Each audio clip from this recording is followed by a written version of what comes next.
Mom. All right, what are we going to talk about today? Day one of training camp happened. Some interesting comments from Quin Snyder and others afterwards will break down. What are the training camp storylines and battles to look at? One positional battle that will impact who gets minutes. And Mike Conley was super interesting on content day, breaking down his decision to stay in Utah. We'll talk about all of those things coming up. Plus, it's a live edition of Locked on Jazz. Bum bum bum bum bum bum bum bum bum bum bum bum bum bum bum. Pow.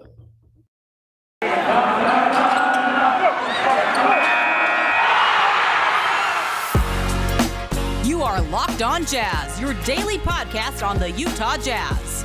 Part of the Locked On Podcast Network, your team every day. How are you? I'm David Locke, radio voice of the Utah Jazz, Jazz NBA insider. This is Locked on Jazz, your daily podcast on the Utah Jazz, giving you insight, expertise, geeky numbers, and hopefully making it way better to be a Jazz fan. Thank you very much for making Locked on Jazz your first listen of the day. We are free and available on all platforms, including YouTube, and generally going to be doing our show live every single day on YouTube, unless I've got an interview. We'll be live, so interact early mornings, things of that nature. Thank you for those people who've jumped on already today. All right, I want to get right into some of the things from yesterday. Day one of camp took place, and we heard the reaction and comments. I want to touch on a bunch of those. I thought it was really interesting. Mike Conley talked about how they've skipped steps. And, you know, when the 7 primary rotation guys are all the same and your 8th edition is Rudy Gay, who's been around for a long time. Your 9th edition is Hassan Whiteside, and probably your next edition after that we'll get into is either Jared Butler or Trent Forrest. You're not backing up to step 1, step 2, step 3 of the process. And so, you know, Mike Conley said a lot of training camps are usually early on walking around and doing those type of things, where it's this camp, the Jazz just jumped right in, moving along. Quin Snyder was really interesting about how, you know, the offseason is time for reflection, that you really can't. And this is really an incredibly deep comment about the NBA season. And I think it's why, frankly, a lot of times in an NBA season, you'll hear me talk about your record in the first 20 games is actually more important than your record in the last 20 games. And this is probably why. Quin kind of openly admitted it's nearly impossible to change something during the season. And if you look at the major kind of adjustment changes that the Jazz have made recently, the first one happened during the pandemic. Quin alters the team during the pandemic of who they are, how we play, the speed by which we play, how early they take their shots, their willingness to take early threes. He opens things up really coming out of the pandemic, going into the bubble. He does that without Bojan. So then the next adjustment that takes place is how you're going to add Bojan into the offense and what they did last year in training camp. From that point on, your adjustments are really minimal because there's just not enough time. Anything significant that you want to add to the game and add to your team, you just don't have a lot of time. There's just a lot of games. Practices are short. You're not going to get the chance to get the repetition. So you're not, you know, if you're making changes, it can be something that you're making a slight spacing change or something of that nature, but something significant. It's a little bit, if you go back 2 years ago, you know, the Jazz make a really significant, or 3 years ago, the Jazz make a really significant change and they add the high pass. And Rudy suddenly dunks, 356 times or something crazy. And the rest of the league's playing catch up to that kind of way to play the pick and roll. Well, you know, by the time the Jazz get to training camp, everyone in the league is adjusted. Now, it wasn't like they didn't notice that the Jazz were doing this 20 games into the season. There just wasn't a way for teams to be able to make that adjustment. The Jazz got to training camp, and if you ask the coaches, they'll remember like their first preseason game of the year, or maybe in their second, you know, Rudy's rolling the basket, there's 3 guys on his lap. They're like, oh, that might be gone. That clearly, you know, the reaction of the league was that the rest of the league was going to suddenly implement what the Jazz had if everyone didn't stop it. And that's a really good example of this, that this right now is when you're going to make whatever adjustment you're going to make. I would presume that the Jazz are going to have a hard time getting off as many transition threes as they did last year. I think they caught the league a little bit. They took more transition threes than anyone else in the NBA last year. They hit them at an alarmingly high rate. They went from, 9th in the league in 3-point attempts to, I think, number 1. And I suspect we're going to see the league have adjusted this. This was the team with the best record in the NBA. It's on the top of everyone analyzes it and looks at it to see what's going on. There was something unique taking place. And so I think you'll see teams adjust. Now, how the Jazz react. Like some of what Quin's going to be doing right now is pre-adjusting to that. Like, okay, well, if they took away the high pass, then they're going to probably take this away. So what are we going to do, and how are we going to deal with this? I think is the early will be one of the early aspects to this training camp, is how the Jazz, what the adjustment is made by the Jazz in that regard. So this will be really an interesting one to watch as the season goes on. But Quin, I thought was really open today about just how, frankly, this is the time. You use the summer to make any adjustments you want to make. You make them now, and then you don't have a lot of other chances to it. So when Mike Conley's talking about they're skipping a step or two of, there's no introduction. Whatever Quin is trying to put in and his coaching staff is putting in, they're doing right away here in camp. So that's a pretty interesting thing. Quin put it in a golfing analogy that was good. He said, hey, going from a 14 to a 4, it's probably 14 to a 7, is one step, but going from a 4 to a scratch is really, really hard. And that's true. Really the easiest movement you can make from golf is 24 to 11, which is where I am. Trying to get from 11 down to 5 is feels to me impossible. And then 5 to scratch is just crazy hard. So I think you do see what Quin's trying to do is get them from 5 to scratch right now, and whatever those little tiny adjustments are going to be. The other one that Quin said I thought was really worth talking about was, hey, you can diagnose what it is you need to be better at. So in this case, the Jazz, it's clear they have to be better at when teams play 1 through 5 switch defense, and they probably have to be better at guarding the ball. Those are the two obvious things. I think the third one is you have to be better at when Rudy's off the floor defensively.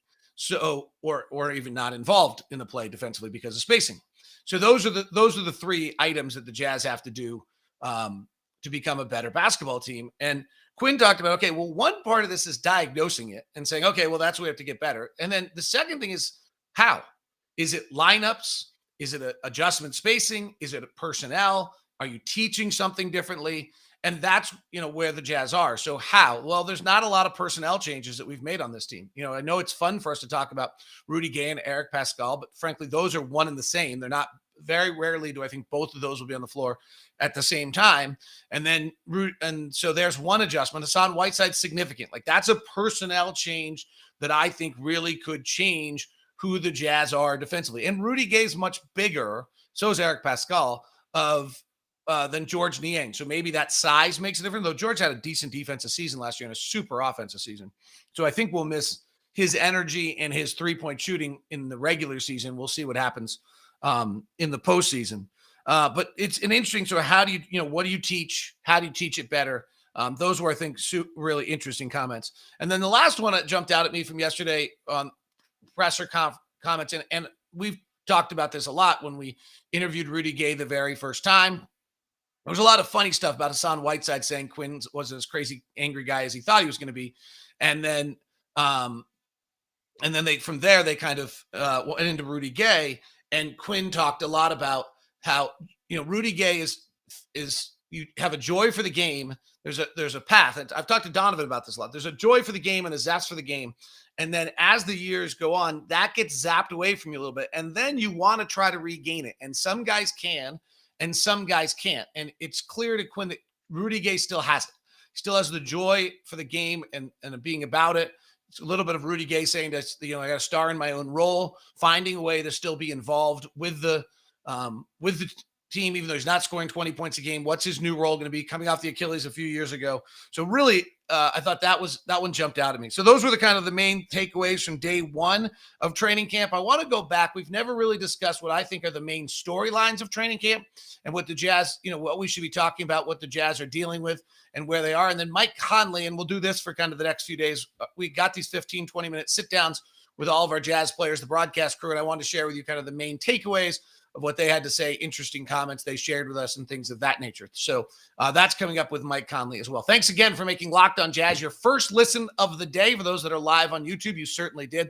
Locked On Fantasy Basketball, Josh Lloyd is doing great season previews and fantasy previews. So make sure you make Josh Lloyd's Locked On Fantasy Basketball your second listen today. Today's show is brought to you by Murdoch Hyundai, located at 4646 South State Street, also located in Logan and in Linden. Here's the incredible thing that Blake Murdoch and the Murdoch family is doing. They are not increasing any of their cars at any of their locations above the MSRP.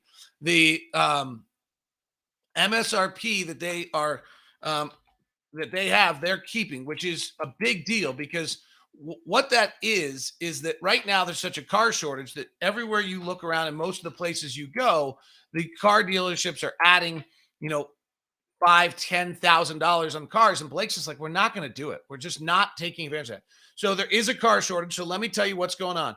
Right now, of the Hyundais, the 2022 Palisades, which have been almost impossible to get, gorgeous big SUVs, nicest car Hyundai makes. There are 5 of them, and they're coming in. They're all available. They'll be here before the end of October.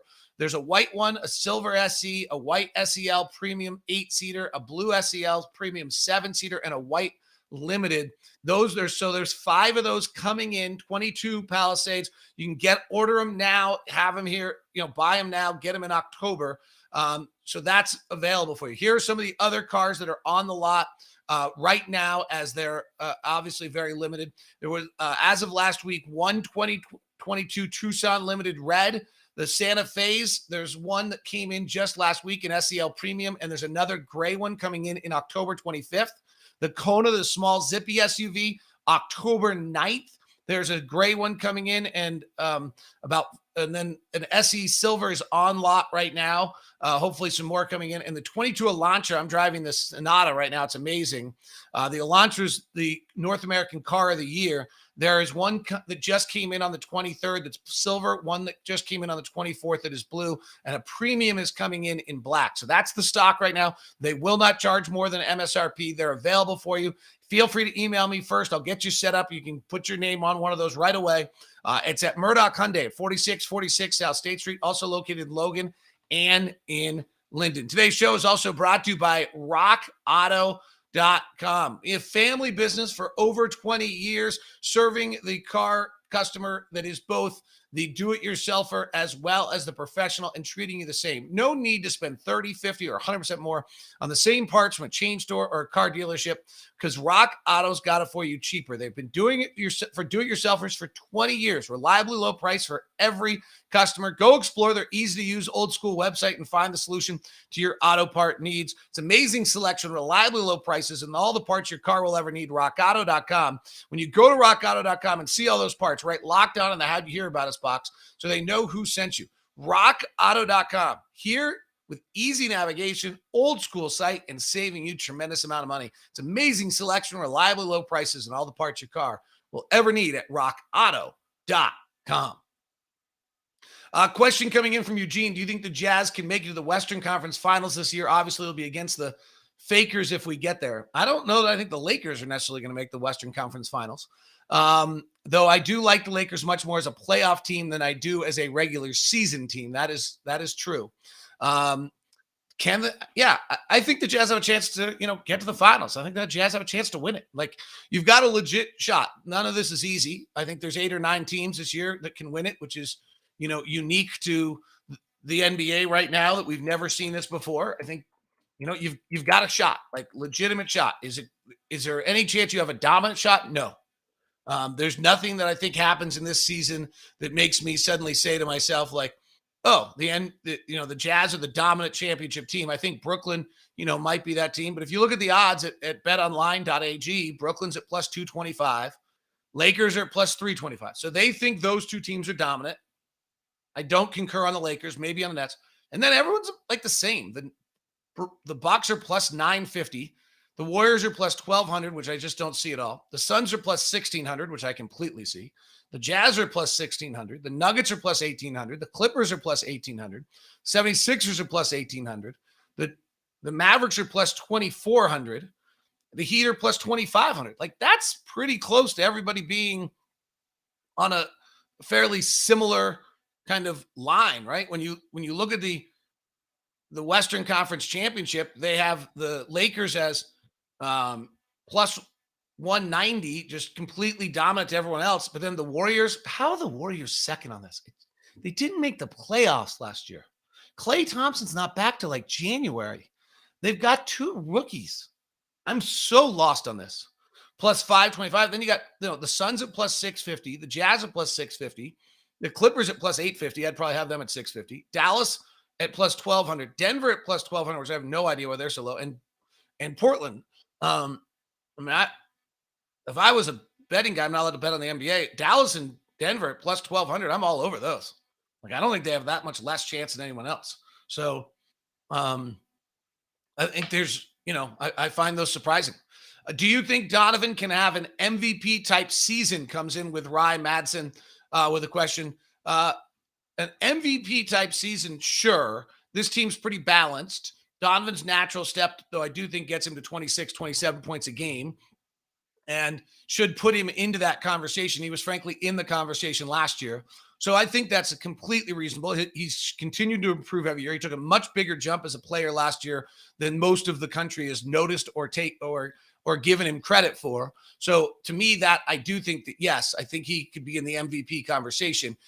Luke is a pretty big powerhouse here. I mean, if we stay at betonline.ag, I think I can pull up what the MVP odds are for, they do not have them up where, NBA player futures. They do have everything's at betonline.ag.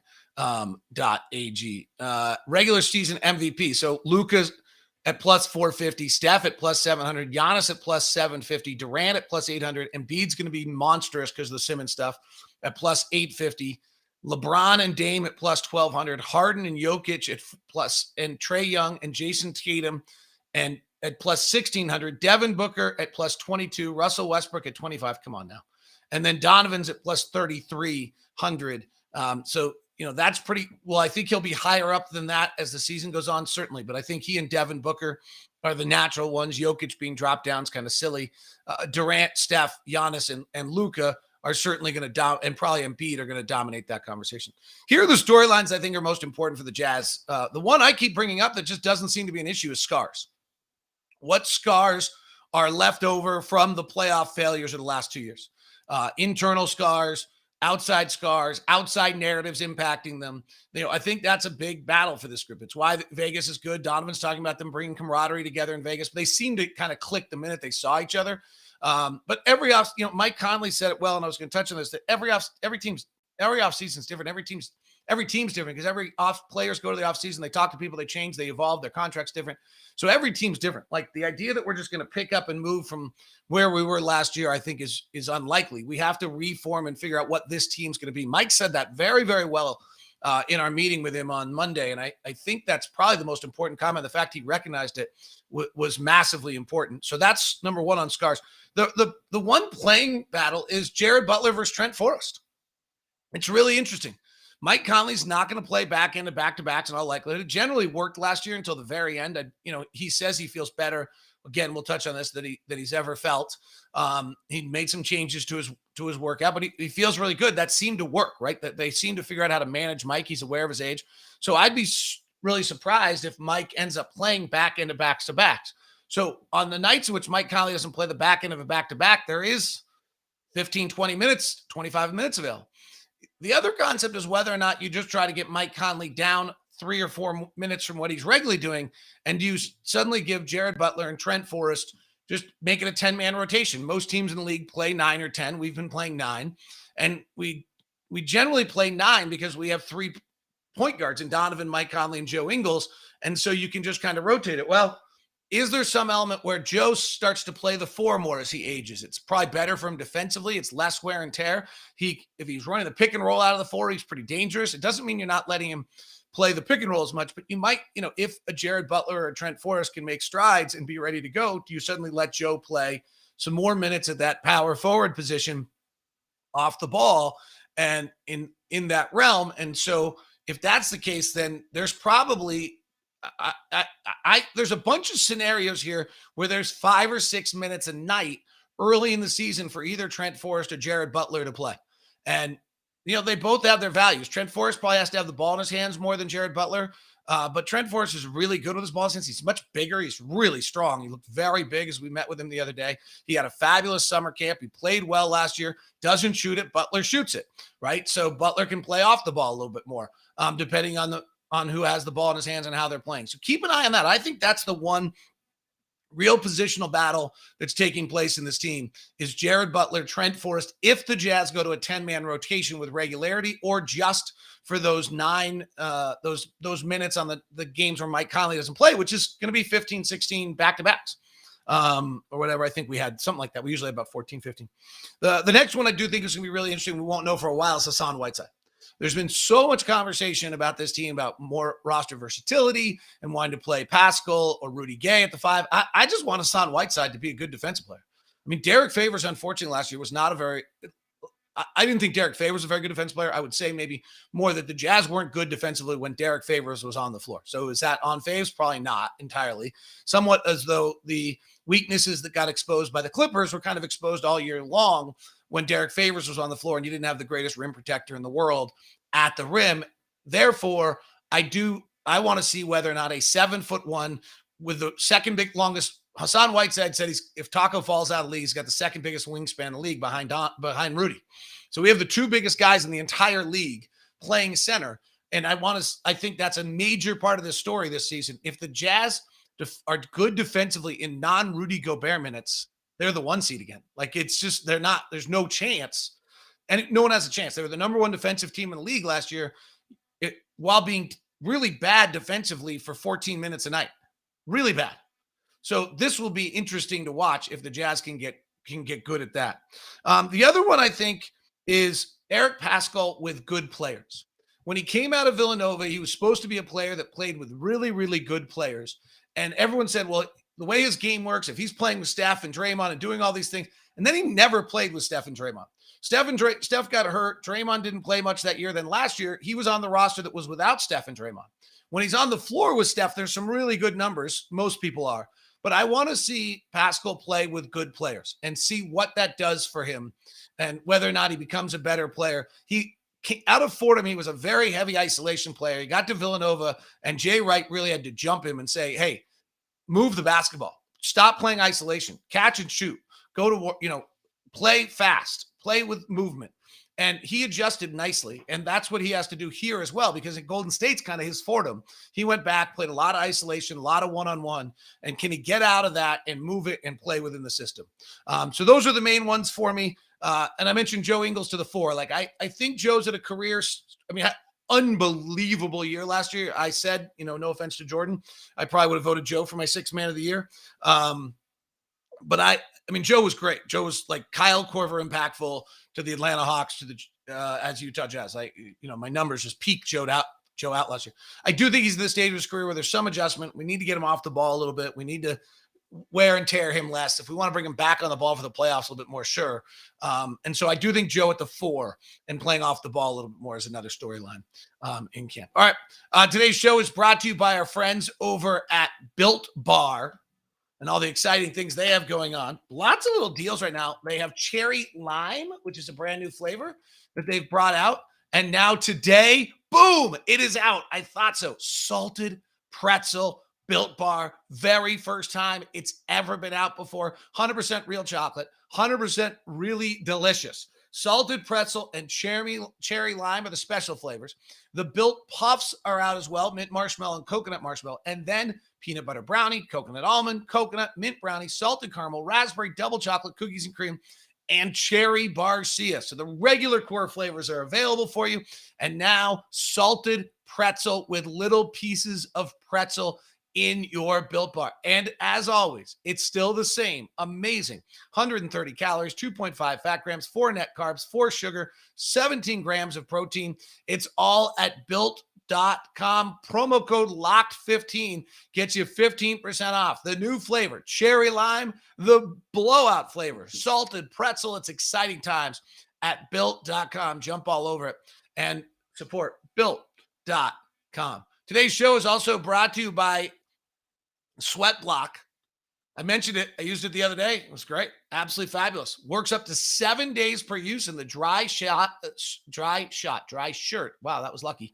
Guarantee if Sweat Block doesn't keep you dry, you get your money back. Featured and tested on the Rachel Ray Show by firefighters. Best selling on Amazon for the past 10 years with over 13,000 reviews and currently the #1 Amazon antiperspirant category manufactured in the U.S.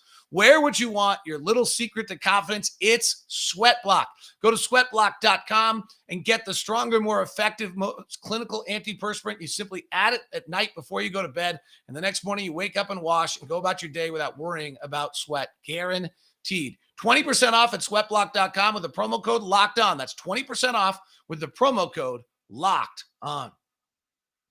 Thanks very much to the live audience that's been a part of today's show, and thanks for making Locked On Jazz your first listen of every day. We are here for you each and every day. Locked On Fantasy Basketball is waiting for you when we're done with this, but let's touch on what Mike Conley had to say to the media.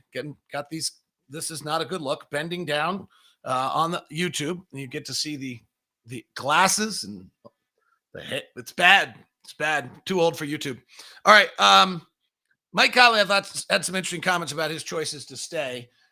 First, he said, hey, there's no better place.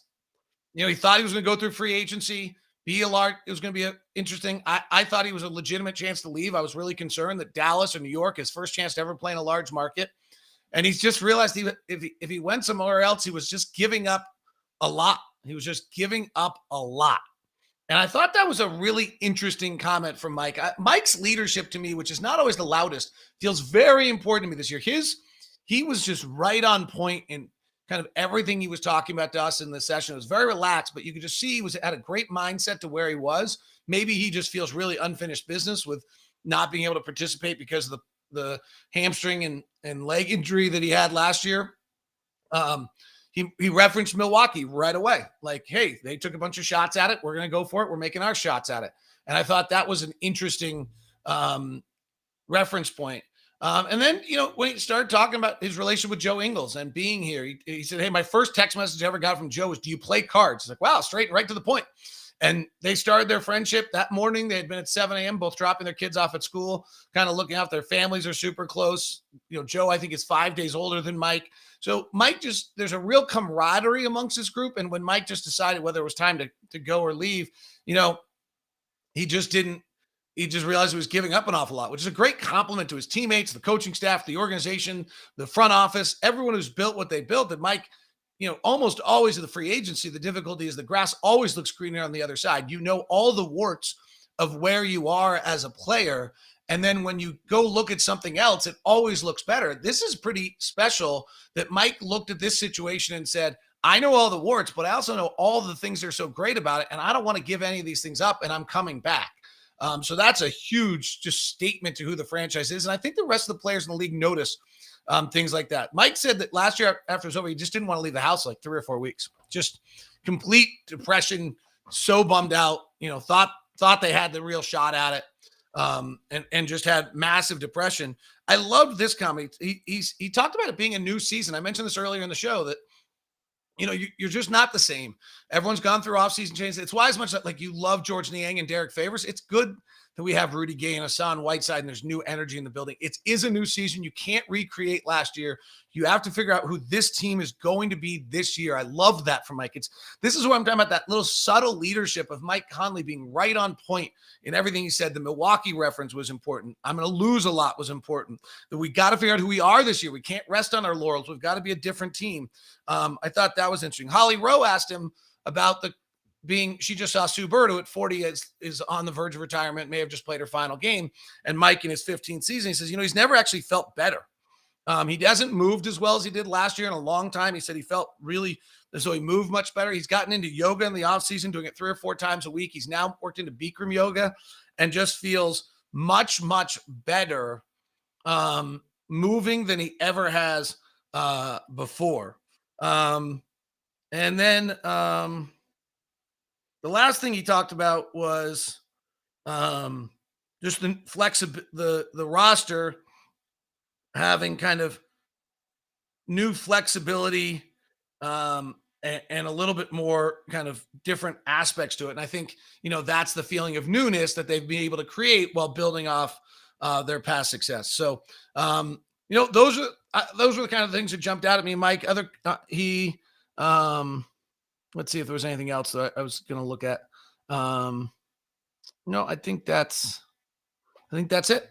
So that wraps up today's show. Thanks very much for tuning in. Michael Orm from North Carolina, thanks for saying hi on the live show as well, listening every day on Spotify. We are free and available on all platforms. I sincerely appreciate you making Locked On Jazz your first listen of the day. Now, for your second listen of the day, go listen to Locked On Fantasy Basketball with Josh Lloyd. This is the Locked On Podcast.